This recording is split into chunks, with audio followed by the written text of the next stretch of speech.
kepala sekolah aja nangis ngelihat anak segini ditunjuk-tunjuk ini, mau dipatahin batang lehernya, mau ditempeleng, itu kan nggak pantas loh.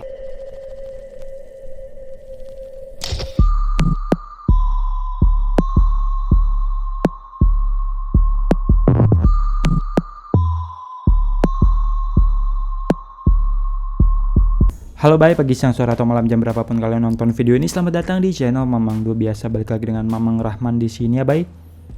Jadi bye, ada sebuah video yang menunjukkan babang tampan kesayangan kita ini ya, yaitu Andika Mahesa atau dikenal dengan Andika Kangen Band.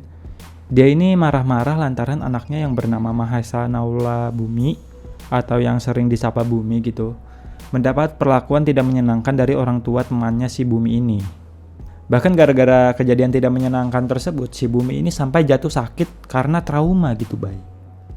Ya, dan ini ada video babang tampan kesayangan kita yang menceritakan kejadian tersebut gitu bay. Dan untuk lebih jelasnya kita setel aja ya videonya. Cus. Dijawab tadi kan, yaudah kalau ibu masih ninggi terus namanya anak-anak, ini kan masalahnya bukan anak-anaknya tapi bapaknya. Ini bu, ibu baca dulu surat laporan dari Polres Andika ngelapor, baru turun emaknya itu bilang nih, Andika kita ini kan orang Lampung gini, ya kebetulan kalau sama-sama Lampung gue bilang enak gitu perannya gitu.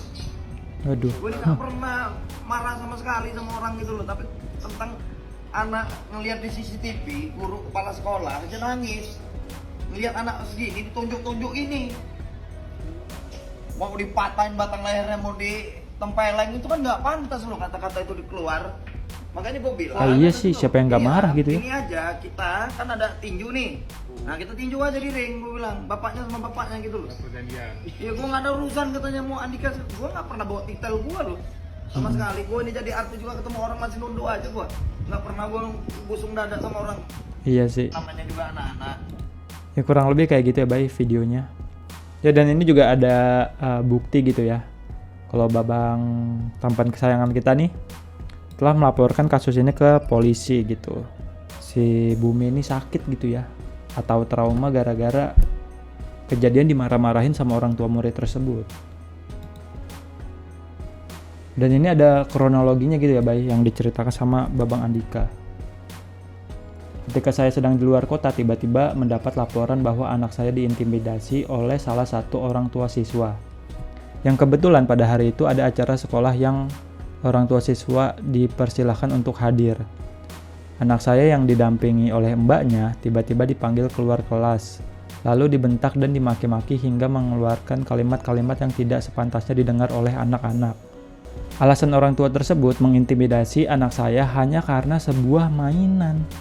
Imbasnya anak saya saat ini mengalami trauma dan jatuh sakit. Tentunya saya sebagai orang tua tidak terima anak saya diperlakukan seperti itu. Seyogianya soal anak dikomunikasikan terlebih dahulu kepada guru di sekolahnya. Biar guru yang menyelesaikan. Ya betul sih. Bukan kita sebagai orang tua yang membentak, marah, memaki-maki kepada anak lain.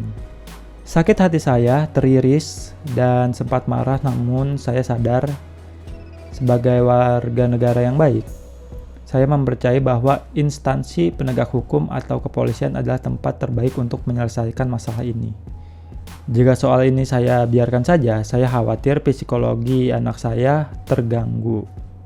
Kedepannya anak saya, juga mungkin anak-anak lain yang masih kelas 1 SD atau kelas 2 SD, bisa saja meminta ayahnya untuk memaki marah kepada anak lain. Bukankah kita sebagai orang tua telah menyerahkan anak kita untuk dididik menjadi baik di sekolah yang kita percayai? Saya yakin kekerasan meski verbal terhadap anak saya ada akibat hukumnya, karena setiap anak memiliki hak untuk tumbuh dan berkembang seperti diatur dalam Undang-Undang Perlindungan Anak. Yoi. Ya, walaupun kita menitipkan anak kita ke sekolah yang kita percayai, tidak serta-merta kita melepasnya gitu. Karena kan lu tahu sendiri ya, banyak banget kasus bullying gitu ya di sekolah. Dan malah oknum gurunya nih terkesan cuek-cuek aja gitu. Contohnya aja kayak yang ada di Bekasi ya, seingat gue tuh, yang ampe anaknya lumpuh kalau nggak salah. Dan itu oknum kepala sekolahnya atau oknum gurunya gitu yang bilang kalau itu tuh cuma bercanda. Tai. Dan infonya sekarang nih alhamdulillah, anak dari pelantun lagu Eju Minten kuliah di Washington. Itu udah mulai membaik nih si Bumi ini ya. Udah mulai cerah gitu loh. Nggak kayak di foto ini gitu, kayaknya lesu banget ya karena trauma. Ya hati orang tua mana gitu ya yang nggak emosi ngeliat anaknya dibentak-bentak sama makhluk tak berakal gitu. Apalagi tadi ada unsur pengancamannya juga katanya kan. Dan harusnya kalau ada anak kecil yang melakukan kesalahan cukup dikasih tahu dengan cara yang baik-baik aja gitu. Tapi ulahnya itu tetap harus dilaporkan kepada orang tua si anak tersebut karena hakikatnya anak sekecil itu berkelahi dengan waktu. Enggak. Maksud gue anak kecil tersebut tuh masih dalam tanggung jawab orang tuanya. Cuma kalau ortunya udah dikasih tahu, tapi jawaban si ortunya tuh sama percis kayak yang dibilang babang tampan kita nih. Orang tuanya cuma ngejawab, namanya juga anak-anak. Nah itu ortu tersebut halal hukumnya untuk diselengkat pakai motor. Enggak. Bercanda ya, Bay. Oke, next, Bay. Jadi seminggu yang lalu ada berita tentang kasus pelecehan yang katanya terjadi di salah satu instansi pendidikan dengan nama singkatan kampusnya nih ya, UNY gitu. Berita ini cukup ramai bahkan di Twitter sendiri sampai trending 1 gitu, Bay. Karena emang permasalahannya tuh cukup sangat menyulut emosi banget. Cuma ternyata endingnya bisa dibilang ini kasus Justice for Audrey part 2. Awal ceritanya kasus ini ada sebuah akun manifest di Twitter dengan nama akun UNYMFS. Dia menceritakan ulang kisah seorang mahasiswi yang katanya telah menjadi korban pelecehan dari kakak tingkatnya sendiri gitu, Bay. Ini gue bacain ya.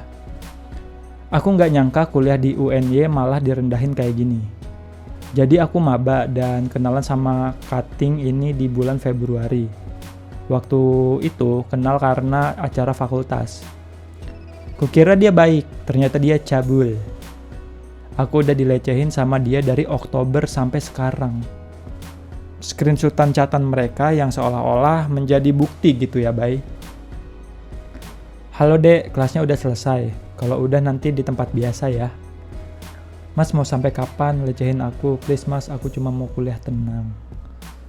Lo mau ngelawan? Gue anak BEM, bisa bikin lo makin rendah, lontong sate. Kalau lo nggak mau gue jebol, datang ke tempat biasa. Atau gue datengin lo langsung ke kos lo. Ingat gue udah tahu kos lo di mana. Iya deh mas, please jangan apa-apain aku, jam 5 aku kesana nanti. Nah ini masih lanjutan dari manifest tersebut ya, Bay. Awalnya nggak berani speak up karena diancam. Aku pernah dilukai berkali-kali sama dia karena ngelawan. Cuma sekarang aku muak dan luapin semuanya. Pengen bundi rasanya karena hidup kayak gini. Dilecehin di kampus baru, please help me. Aku nggak berani spill nama. Oh ini masih lanjutannya. Aku nggak berani spill nama pelaku, tapi aku hafal meme-nya. 213122444076. Please help me. Aku capek dilecehin, pengen bundir aja rasanya. Ini kok bisa gitu ya? Orang lebih apal nomor induk orang lain daripada nama pelakunya gitu. Dan dari name tersebut ditemukan biodata mahasiswa yang bernama Rezi. Ya akhirnya karena sudah diketahui gitu ya data mahasiswa tersebut, para netizen ini langsung chaos gitu. Bahkan sampai-sampai melakukan doxing dengan cara menyebar nomor HP, kartu kuliahnya, bahkan ada yang sampai nyebarin alamat rumahnya si Rezi ini. Hingga akhirnya si Rezi ini risih lalu membuat video klarifikasi dan menyatakan bahwa dia bukan pelaku pelecehan tersebut gitu, Bay. Ya ini untuk lebih jelasnya kita setel aja Bay videonya. Cus. Assalamualaikum warahmatullahi wabarakatuh. Waalaikumsalam warahmatullahi wabarakatuh. Saya selaku kakanda dari Adinda Muhammad Fariji, selaku kuasa hukum juga. Saya Direktur Lembaga Dharma Agung Mulia. Sekarang ini telah mengajukan tuntutan atas nama saudara Muhammad Fariji ke Polda Yogyakarta dalam adanya dugaan tindak pidana penyalahgunaan IT, yang mana adik kami telah dirugikan baik moral maupun material. Iya. Sehingga kepada pihak kampus, rektorat universitas, bahkan BEM, mohon dukungan support semua dan ikut mengklarifikasi bahwa Adinda Rezi bukanlah pelaku yang seperti diviralkan pada hari kemarin. Maka dalam kesempatan ini kami mengklarifikasi dengan sebenar-benarnya bahwa pelaku penyebaran pelaku yang ada dalam foto tersebut bukanlah adik kami, melainkan pihak-pihak oknum yang tidak bertanggung jawab, yang mana pada hari ini akun-akun tersebut telah kita laporkan kepada Dirkrimsus Polda DIY. Mungkin begitu yang bisa saya sampaikan. Adapun ada yang ingin lebih jelas, harap menghubungi kami selaku kuasa hukum. Mungkin Adinda, Rezi bisa disampaikan. Baik, terima kasih atas waktunya. Ini Rezi Di sini yang speak up saya M. Fahrezi selaku yang dituduh sebagai pelaku kekerasan seksual yang telah viral di media sosial. Di sini saya izin mengklarifikasi bahwa pelaku tersebut bukanlah saya, sehingga saya di sini merasa terfitnah atas adanya kejadian ini dan merasa dirugikan atas ulah pihak-pihak yang tidak bertanggung jawab tersebut. Oleh karena itu, di sini saya bersama kuasa hukum saya dan juga kakanda saya telah melaporkan kejadian ini kepada Polda DIY dan akan mengusut tuntas kepada oknum-oknum yang telah menyebarluaskan, melakukan pengancaman kepada saya karena saya di sini merasa sangat dirugikan atas kejadian ini. Mungkin itu yang bisa saya sampaikan. Terima kasih. Tambahan sedikit sekali lagi, bagi pihak-pihak yang mempersekusi, mengancam, mendatangi pos, menghina, apabila ketahuan akan kami tuntut juga secara hukum. Karena adik kami tidak bersalah. Tuntut Pak. Ini bukti laporan kami. Demikian yang bisa saya sampaikan. Lebih kurang saya mohon maaf. Wassalamualaikum warahmatullahi wabarakatuh. Waalaikumsalam warahmatullahi wabarakatuh. Ya kurang lebih kayak gitu ya by video klarifikasi dari si Rezi. Bahkan si Rezi ini sampai melaporkan ke kepolisian gitu ya karena merasa difitnah. Ya dan setelah video klarifikasi itu muncul, ada sebuah akun anonim dengan nama Sweetirin mengaku sebagai orang yang membuat postingan tersebut dengan alasan dia ingin membantu temannya yang telah dilecehkan gitu. Ini kita baca ya. Saya emang sender, tapi perlu diketahui saya hanyalah media pembantu. Saya membantu teman saya yang jadi korban meluapkan apa yang dia alami. Dan mengapa akun saya seperti ini, itu hal yang berbeda. Saya emang kotor tapi tidak dengan teman saya yang korban ini. Saya hanya membantu dia. Cuma karena akun anonim ini muncul pas video klarifikasi itu keluar, netizen mulai merasa ada yang janggal gitu. Dan setelah diselidiki oleh para netizen kita nih, yang detektif parah gitu ya, ditemukanlah kesamaan pengetikan antara pembuat tweet dan screenshotan dari terduga pelaku. Yang dimana kan katanya si akun Sweetirin ini adalah yang mengetik cerita tersebut gitu ya, Bay. Dan ini ada bukti kemiripan pengetikan antara terduga korban dan terduga pelaku gitu. Ini kan yang ditulis di manifest ini terduga korban gitu ya. Dia setiap mengakhiri kalimat menggunakan spasi, titik lalu spasi lagi. Ini juga sama gitu ya.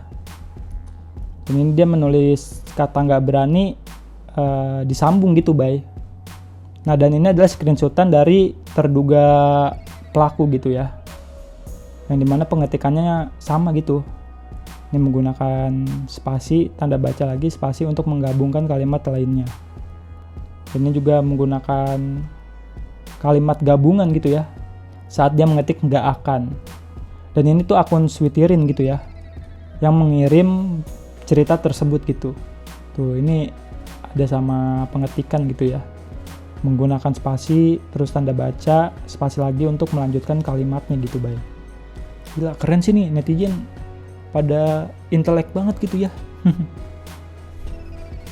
Terus juga kalau lu mampir ke akunnya si Sweetirin ini, itu rusak bro, rusak.